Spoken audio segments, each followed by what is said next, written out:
really like that. An electronic composer by the name of Vic Sorrisio did that. Very, very nice cut indeed. Check it out at cdbaby.com. Best site in the world for independent music. And right now, I think we're one of the best sites in the world at therightbalance.org and accentradio.com and the affiliates and all that. For a good cross-section of thought, we really do try to get a variety of opinion, though we are conservatively based, unlike many others. We get folks from the other side. And unlike, I was watching Bill O'Reilly last night, and I'm saying to myself, Bill, do you ever let anybody finish a sentence? You arrogant, self-centered so-and-so. And what are you selling now? Chafing powder with your name on it? Anyway, I digress. Let's go to a friend of mine right now. In fact, we became friends when I was doing a local show up in Fort Walton Beach, Florida.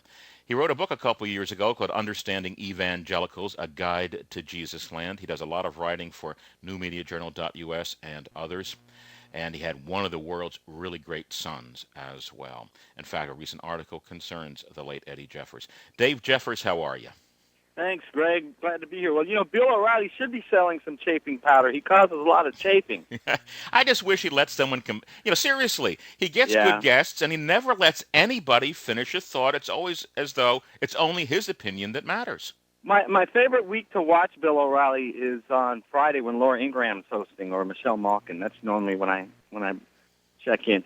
Well, I appreciate the plug for the book. In fact, I'm working right now on revising it, updating it, and expanding it into a hardcover copy, and we're trying to get it out by late summer in time for the elections.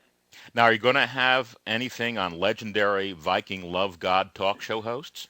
Well, no, because then that would be plagiarism. Okay. Unless you want me to help you co-write it, I'm going to leave that one for you. No, what I'm going to do is going to update it, of course, and revise it a little bit. But I wanted to add a chapter on immigration, on health care, and also on the environment. So looking at it from the biblical lens, and I think that those would be some interesting topics. So I'm doing my research now, and I'm hoping to take a 2 or 3 week hiatus and knock that out and get it out the door in late summer, August time frame, hopefully.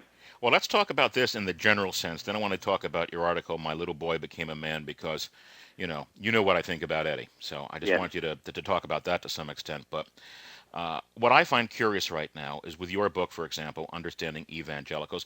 On my show, I get a mix of people. I get people who are very religious, and let's face it, contemporary Christians come in all flavors, just like ice cream. There's a lot of differences. And I think that's good. I think that's healthy. It's called freedom. And what I find interesting is the way the media, to at least this point in time, is letting Barack Obama's minister, Jeremiah Wright, off the hook with some unbelievably bigoted remarks and attitudes. And yet, if anybody's a white evangelical, they are, just by being a white evangelical, already in a white robe burning crosses. Very interesting the way the media lets black bigots off the hook and treats everybody who's a white evangelical as though they were a bigot when they're not. Yeah, I actually emailed Hillary with some free political advice because Barack's favorite excuse right now is, well, he's kind of like the uncle that every family has that says things that they don't agree with. Uncle David Duke. Here's the difference. You can't pick your family, but you can pick your pastor and you can pick your church. So that excuse carries no weight. He is a classic example of the way he voted in Illinois. Present. Yeah. He is slippery. Now, I do want to talk about something far more noble. And when I talk about Eddie, who was a very brave American serving our country overseas, what I try to do, Dave, is not to turn it into, take it in the wrong direction. You can overdo sincerity. Mm-hmm. You can overdo good intent. So I simply want to say the article is My Little Boy Became a Man. And for those who don't know, we lost Eddie overseas in September. So why don't you take your article from there? Well, it was Eddie's birthday last Saturday. He would have been 24.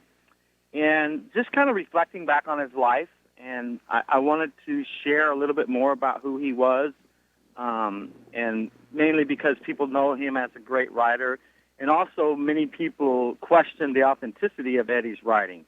And so I explained to them that, Eddie was gifted as a writer as early as age 7. He was beginning to write little books.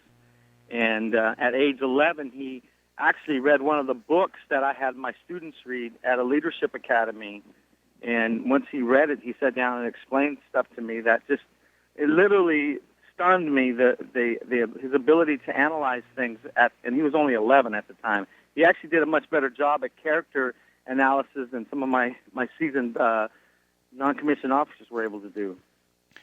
When it comes to his memory and serving it properly, I want to give you credit, Dave, for, I can see Eddie saying, thanks, Pop. He's the kind of guy that wouldn't get mushy, but I can actually hear him say, thanks, Pop.